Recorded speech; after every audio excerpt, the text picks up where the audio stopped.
Hey, what's up, everybody? It's Will at Schedulefly, and I've got Chris Dickerson on the phone today. He's down in Savannah, Georgia, and Chris has a wonderful story. He actually he has Corner Taco down in Jacksonville, and Jacksonville, Florida, a couple hours south of Savannah. Started in 2011 as a 100-square-foot taco stand, and it's had an interesting story since then, and really cool, fun growth with that business. And now he's in Savannah, and he's got Squirrel's Pizza and Burrito Royale, both opening here in the next few months, one in May, one in July. So he's got a lot going on. He was kind enough to take some time out of the day to talk to us and share his story. So, Chris, thank you for doing that, man. Yeah, thanks for having me, Will. So, I mean, you've got a really neat background. I know you've worked for a lot of really well-known people over the years and honed your experience and your craft and learned a lot about the business. And then, so tell me about, what led you to start Corner Taco in 2011, this little 100-square-foot taco stand in an oceanfront bar in Jacksonville. And how did that get started and what happened with that? Because I know it's all really big growth and it's done really well. So give us a little bit of background on that story and then what led you to Savannah to do what you're doing now. Well, I trained in five-star, five-diamond hotels, and I did a formal European-style apprenticeship program at the Cloister Hotel on Sea Island. Yeah. 3 years, I made $300 a week salary for 80 hours a week plus, and it was really rigorous and intense, and I think the best way to learn. And then I worked for Little Nell and Aspen, and I worked for Nobu, and I loved the experience I got from a technical standpoint. But it just, for me, got to a point where it was no longer fun to perfectly brunoise or perfectly small dice a pepper. And so I wanted to do something fun and real. And what I really saw was a movement happening wherein food was becoming just more casual. And I think this is sort of the early stage of the better fast casual. And the thing, I took a trip. I left Washington, D.C. in 2008, and I took about 3 years off and just traveled. I spent a fair amount of time in Oaxaca, Mexico, and I really became enamored of the just interior Mexican cuisine. The techniques were so unusual to me. For example, when in Oaxaca, when they make mole sauce, they burn tortillas, they burn bananas, and it was just everything was so exotic and intriguing. So I just went down that path, and really, I think it's easier to exceed expectations when you do something casual, and then do it in a somewhat refined way. For example, we make fresh corn tortillas every day, have ever since 2011. Even when we went to a food truck, we still have a custom-made corn tortilla maker. And it was just fun and different. We were able to do things like sour cherry tenderloin, things no one else was doing. And so it was easier to do my own thing. Whereas if you have a French restaurant, people expect certain things. You can't serve pho in a French restaurant. It's just, whereas with Mexican, it's more of a blank canvas. So I think that's what led to it. But I wanted to do seriously good food, but with no pretense. So that really was the driving factor. Gotcha. So, I mean, how did you you had a 100-square-foot taco stand in an oceanfront bar. Tell me about that. Well, when I lived in DC, I saved a fair amount of money, which allowed me to travel, but then I lost a lot in the stock market in 2008. And so I went from having a lot of options to much fewer options, and no bank would loan me money because I didn't have a job, but I left my job voluntarily to travel. And there's no way to devote time to a new business if you have a full-time job. So I had to get creative, and I made a deal with the owner of the bar wherein he basically did the build out of this tiny taco stand in exchange for me being open during basically unusual hours for a bar. And the bar was really busy, but they tended to do most of their business on the weekend. So they wanted to bring people in, during the off times, 3 p.m. on a Monday, et cetera. So we just made a deal, and, we're shooting for a win-win, and it was a great experience. It's tough to do a business within a business, which is essentially what it was, but we developed a strong following, and that was what I had to do to make it happen, basically. Okay. So then you grew that, and then a year later you became one of the first food trucks in the South. Correct. Okay. In an Airstream. 1965 Airstream. And that allowed me to do something completely on my own, leverage the clientele that we developed, but just do my own thing. And it's sort of like the whole live free or die motto. I wanted to do it my way or not at all. And I've never taken investors, always. And it's just allowed me the ability to do it, to think more long term. You know, for example, we've never had fountain drinks. We've had Mexican Coke and we make our own cherry limeade. Whereas if I had investors, I'd probably have to water things down a little bit and serve things that I wouldn't necessarily be proud of. Oh yeah, that's a good point. That's exactly right. They would expect you to do that. Yeah, it would change the calculus, and I'd have a third set of constituents. Whereas now I've got two sets of constituents: my employees and my customers, and they're both equal. I don't put one above the other. And whereas if I had investors, it would be, you know, the investors. I'd have a fiduciary responsibility to them first, and then everything else would be secondary to that. So. Yeah. Okay. Fair enough. Makes sense. So you got the Airstream, and you guys built a lot of business and sort of a cult-like following and big long lines, and then grew that and continued to grow that. And then what happened next? Well, like you said, it was never the Airstream was never the long term. The food truck was never. That was always just a means to an end. And my former girlfriend helped me run it. It was just the two of us to start, and I could never have done it without her. And we'd have, like you said, lines that were sometimes over 100 yards long, and that allowed us to open a bricks and mortar, have the clientele already built in, and we went bricks and mortar in 2014. And so I've been doing that ever since. 2014. Okay, good deal. And so you got that going, and you've been down there. Tell me about. Well, first of all, okay. So you went in 2011. So in 3 years, you went from 100 square feet to a truck, and then to bricks and mortar. So clearly the business was doing really well, and you were investing back into the business. And then, did you lease the space or buy the space where you are now? I leased it. My preference, my ultimate goal is to buy the real estate and maybe do a little bit of commercial development on the side, but I'm not at that point yet. That's what I'm working towards. Okay. Gotcha. And then why okay. So you've got this really good concept and this good brand that you've built and a great following. And there in Jacksonville, you're in Savannah. I'm sure you're back and forth, but you must have that place running pretty well by itself. So you've got two different concepts you're opening here back to back. Dude, that's intense, first of all. So I want to ask you about that.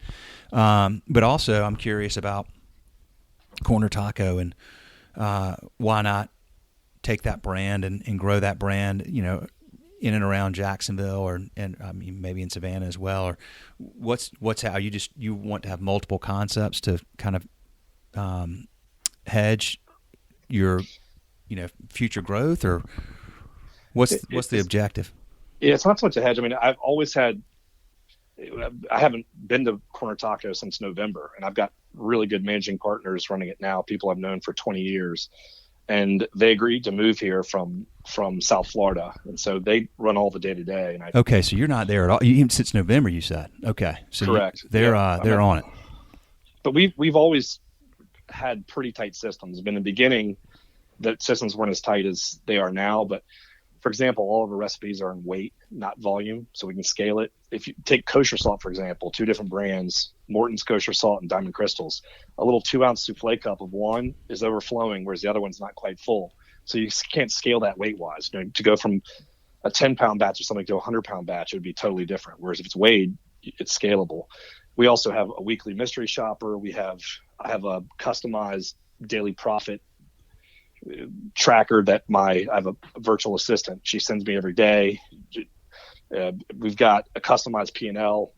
Apparently, there's a statistic that more than 70% of restaurant owners misreport their food costs because they calculate it as a percentage of total sales versus food sales.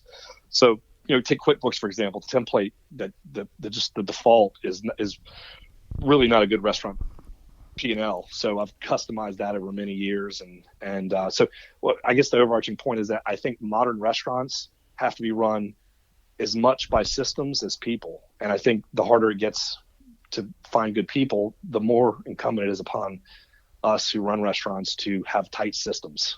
And I never designed it with baking myself into the equation. I've always had it set up so that I could be free to do other things, other concepts. But to answer your question, so initially I was going to do more corner tacos, but there are a couple better Mexican restaurants that have opened in Savannah in the last couple of years. And the neighborhood that I was really targeting, in my view, is somewhat saturated. And I didn't want to be an also ran. When we opened Corner Taco, we were really one of the first fusion Mexican restaurants, and we were unique. Whereas I don't feel like we'd be as unique in Savannah because of these other two places. And I started thinking about I've always wanted to do more concepts, but I didn't think I could afford the risk early on. Mm-hmm. But then exploring I've been looking in different markets and exploring different concepts that would work there made me realize that it wasn't as risky to do something different now as opposed to wait until later. So ultimately, I think one of the reasons why so many restaurants fail is because restaurateurs, we can be a stubborn breed, particularly chefs. And I think sometimes restaurant owners dictate to their clientele what they should want and what they should have, as opposed to dancing with what they also, it's got to be a dance. It's got to be what the person's proud of serving, the restaurateur, but also what their clientele want. And the trick is, to me, it's not that hard to make money in the restaurant business. The real trick is making money and having a good night's sleep, feeling proud of what you do. So it had, for example, at Corner Taco, I resisted serving nachos. I resisted having queso. One of the reasons why is it's really like the vast majority of queso is made with canned easy melt cheese, highly processed. So the way I reconcile that is we make our own white cheddar and brie fondue, which is very technical. It's, if it's not made by someone skilled, or we only let our, like, my managing partner is the only one who makes that now. That's our only really finicky recipe, but it's even a recipe is tight. It's a technique thing. But so I reconciled what I was proud of doing with what the clientele wanted. So I think that's a really important just aspect of running a restaurant. And so that's an art though, man, because that's, so you go back to talking about not having fountain drinks at the which you would have had to have with investors, but then, well, I don't know. I mean, that's a tough one to figure out. That's probably a fine balance between knowing what you're proud of, knowing what you want to do, knowing what you will and won't do versus what the customers are looking for, or helping educate the customers on why what you're doing is better or more meaningful. So that's probably not an easy thing to figure out, I would guess. It's got to be, and you bring up a good point, it's got to be a nudge, not a shove. And ultimately, it's got to be a nudge, not a shove. Okay. Yeah. And ultimately, at the end of the day, the difference between a brand and a label, in my view, is that a brand has a belief system. A label's when you try to be all things to all people. Brands last, labels don't. Brands often have growing pains in the beginning, as we did, because not everybody understands it. It's what you say no to is as important as what you say yes to. And we had people upset that we didn't have free refills on Coke. We had people upset that we didn't have Budweiser. But we've never apologized for who we are, and I never will. So it's that's the real trick, in my opinion. There are different forms of currency, and I'd way rather have respect than a bunch of money. And I want to feel proud of what I'm doing. Yep. And it's important for people to define success on their own terms. Society defines it as money, but it doesn't have to be just money. Like I said, respect is a form of currency too. It's more fungible than money. Well, yeah. I mean, you have to have enough. Again, it's a balance, right? You have to have enough money, but I hear what you're saying. I mean, you're not willing to say there's certain principles and things that are important to you that you won't sacrifice. And I do agree with you very much about brand versus label. It's a great point. I like the way you put that. Brands do last and labels don't. And saying no is very important. And that's, in businesses, it's more about what you say no to than what you say yes to. You can keep saying yes to everything, and then you're kind of like everybody else, right? Right, at the end of the day. Yeah, everybody has queso. Everybody has nachos. Okay. Okay. Cool. Okay. Well, I got us sidetracked a little bit. So you, how long have you been up in Savannah, and why and how are you doing two different concepts opening soon within 2 months of each other? That's you must. I mean, I know you have good systems in place. I know you have good people on your team, but that's a lot to take on. Tell me about that. Well, I moved to Savannah because of my then newborn son. His mother and I broke up, but we're great co-parents, and so I moved 10 blocks from them, and I see my son virtually every day and all day, several days a week. So that's the main reason that I came here. But secondary to that is the fact that I thought Savannah had tons of opportunity. The tourism is up from roughly 6 million people in 2012 to almost 14 million people last year. And I think that number is going to continue to compound upon itself. Yet there are a lot of restaurateurs here who haven't changed up the way they operate for 20 years. They haven't adapted to the changing demographic of tourists, in my opinion. For example, there are a lot of restaurants here that are still closed for lunch. They're still closed on Sunday because that's what they did 20 years ago. But I think there's a ton of opportunity now, and it's still kind of ground level. And there's some really talented chefs here.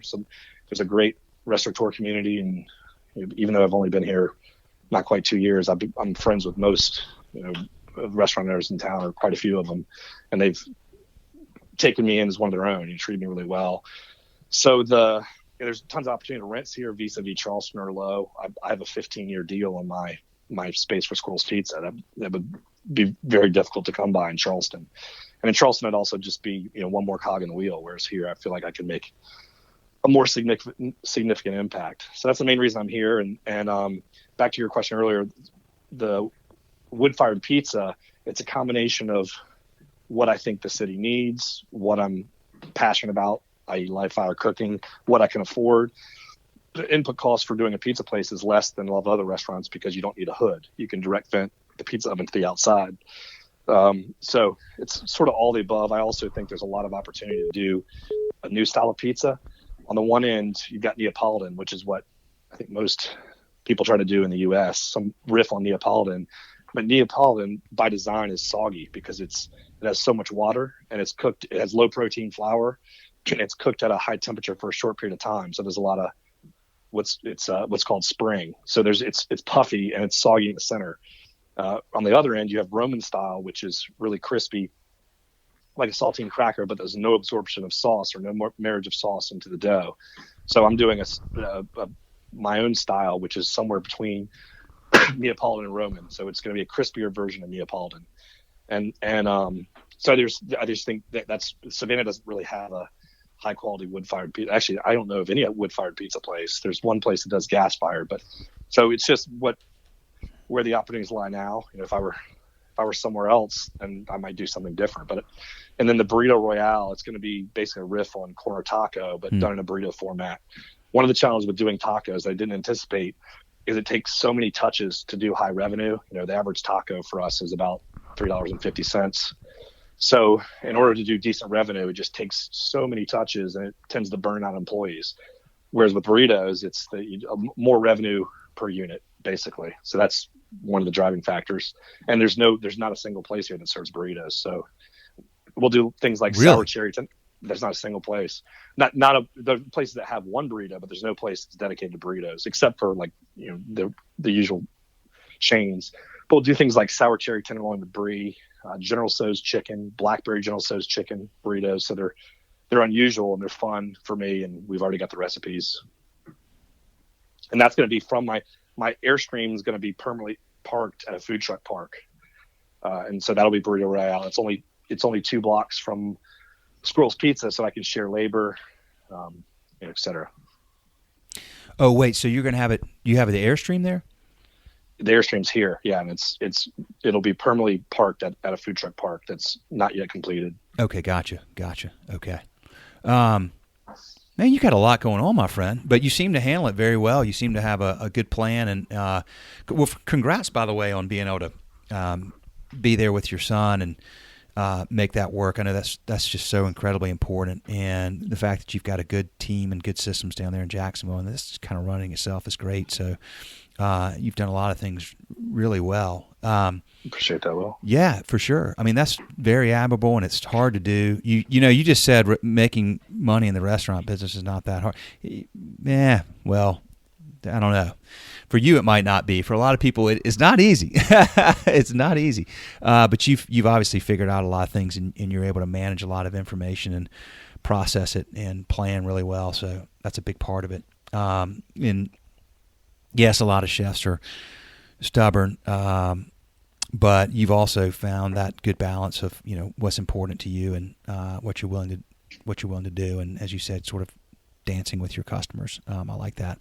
So, well, tell me about you. So you've been in Savannah for a while now, but as you come towards the opening, tell me about finding good people there. You knew Jacksonville, you knew the market, you were there for a while. How about the labor pool in Savannah? Is the restaurant? I mean, there's a lot of restaurants moving there.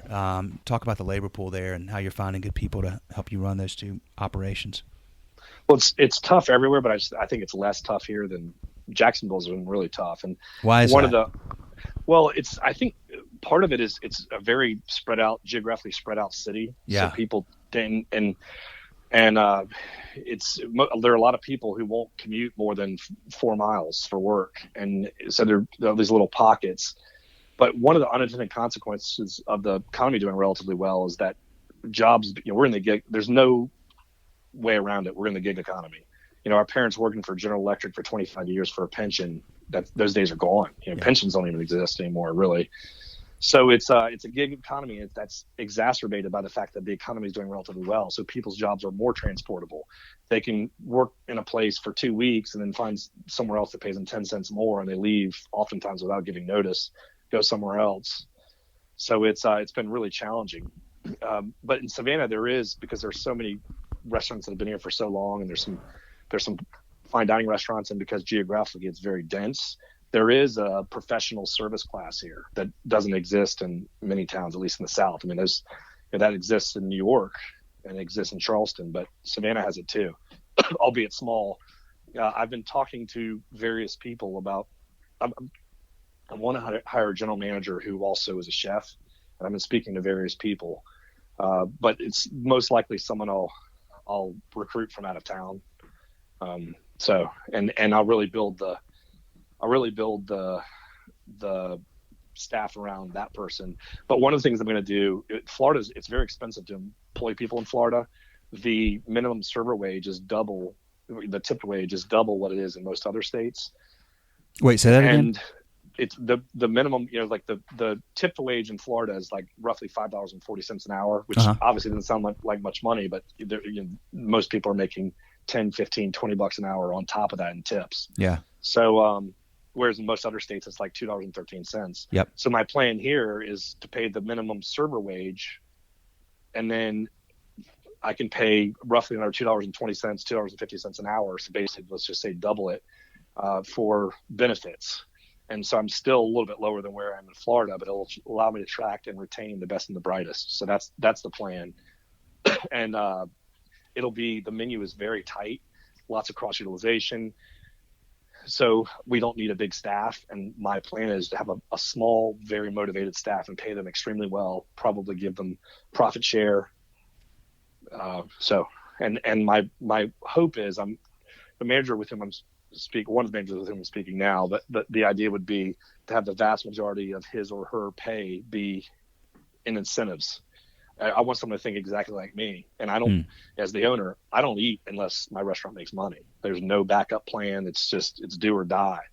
And a lot of people aren't willing to take any kind of financial risk, yet they want all the rewards. So entrepreneurs manifest realities, and I want someone entrepreneurial. So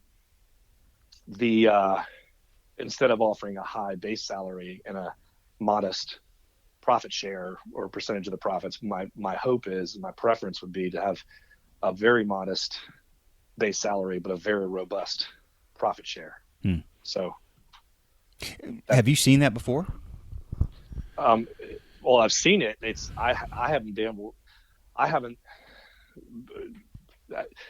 Very, very few people who work for other people are willing to take the same risk. Well, that's the point, right? Because you're an entrepreneur, and you're wired to take those kind of risks. Other folks are want a little bit more security, and it's a little bit harder to absorb, psychologically absorb that kind of risk. I would guess. Yeah, well, yeah, that's the thing. And for me, it's still dynamic. I mean, I plan on trying it in a new and different way. But it's to answer your question, I know of it in theory. I know, that. I think the managing partner model, instead of we used to just hire general managers, but now the people that I have, Courtney and Christine, are managing partners, and they're much more motivated by, they're doing a great job. They've owned a restaurant before. So I think the managing partner model, where they're essentially, they don't have equity, but they've got a robust, the potential to make a robust percentage of the profits, 30% or more. Mm-hmm. I think that's a good model, especially for someone who doesn't have, maybe they're younger and they're ambitious, they want to learn and grow, and maybe they don't have children, they don't have the same responsibility. But I haven't had a salary job since I was 22 years old, 24 years old. So for me, it's, I love that motivation, but it is hard to find someone who is willing to think in a truly entrepreneurial way. But without it, I don't see how people can the owner's interests and everybody else's can truly be aligned. Yeah, it makes a lot of sense. Well, you probably, the good thing there is that you give an opportunity to somebody that does have a bit of an entrepreneurial mindset, and it gives them opportunity to really grow within the business. And it also probably helps you keep, like, you could find people that have that mindset that maybe would only be there temporarily under normal circumstances because they want to go do something on their own, and now you've got somebody that maybe is part of it for the long haul. More vested. Well, that's what I really want, and I think against the backdrop of it being a gig economy, I think it is more difficult. But I'm convinced there's a way to do it. It's going to probably be some hybrid of a bunch of different plans, but I do think it's important that everybody's on the same page and everyone's goals are aligned. Like what I promised to my staff, and what is true, is if we do well, I promise everybody else they'll do well too. Like I would be happy to give a huge chunk of the profits, because if I'm making money, if someone else is making money, it means I'm making money. Yeah. And to me, a good deal is when everybody wins. I don't believe in one person getting screwed and the other one benefiting. Like, everybody should win. So I'm optimistic, especially with blending in the healthcare thing. Like, that's a big hot button for a lot of people, and just generally having a fun place to work. One thing I will say is that when Corner Taco first opened, we didn't have enough rules. We had very few rules. And I'm someone personally, I don't need rules. Like, generally, when I've worked for other people, I've needed them for the most part to get out of my way. But I do think that most people like some structure, and without rules, it's just like the Wild West. So, and it's much easier to start those in the beginning than to reverse engineer them. Oh, for sure, absolutely. Although I'm sure you've got them in place now. Clearly, it's been painful though. It's like anytime we've made any kind of, like, even something as seemingly straightforward as no drinking on the job. You can't have a beer until the restaurant closes. As before, we had people have a shift beer 30 minutes before the restaurant closed, et cetera. And all of a sudden, when you take that away, it's much easier to, I think it's Jack Welch who said, it's much easier to relax than it is to tighten. Like, when you take something away, people feel like you're becoming more corporate, when it was just good business practice. Yeah. Well, that's a good point. So you're putting, you've learned what you've learned, you're taking what you've learned and you're putting it in place initially. Yeah, distilling it all down, and it's so and it can still be a fun place and have rules. And in some ways, it's not as much fun if there are no rules, because, like I said, it's just like the Wild West. We need stoplights, we need stop signs, we need a basic framework of systems and rules. Yeah, for sure, absolutely. Well, man, this is I'm excited for you. You've really built an impressive business, and I love your philosophy. I love the way you go about it. You clearly are you're in it for more than just the money, and you're in it to build something for the long term, and you've found a way to be with your son. I mean, this is a cool story, my friend. Really inspiring. I'm impressed with what you guys have done too. Oh, man, I appreciate that. Thank you. It's nice of you to say that. We're proud to serve folks like you. Very proud to serve folks like you, for sure. I'm proud to have the opportunity to share your stories.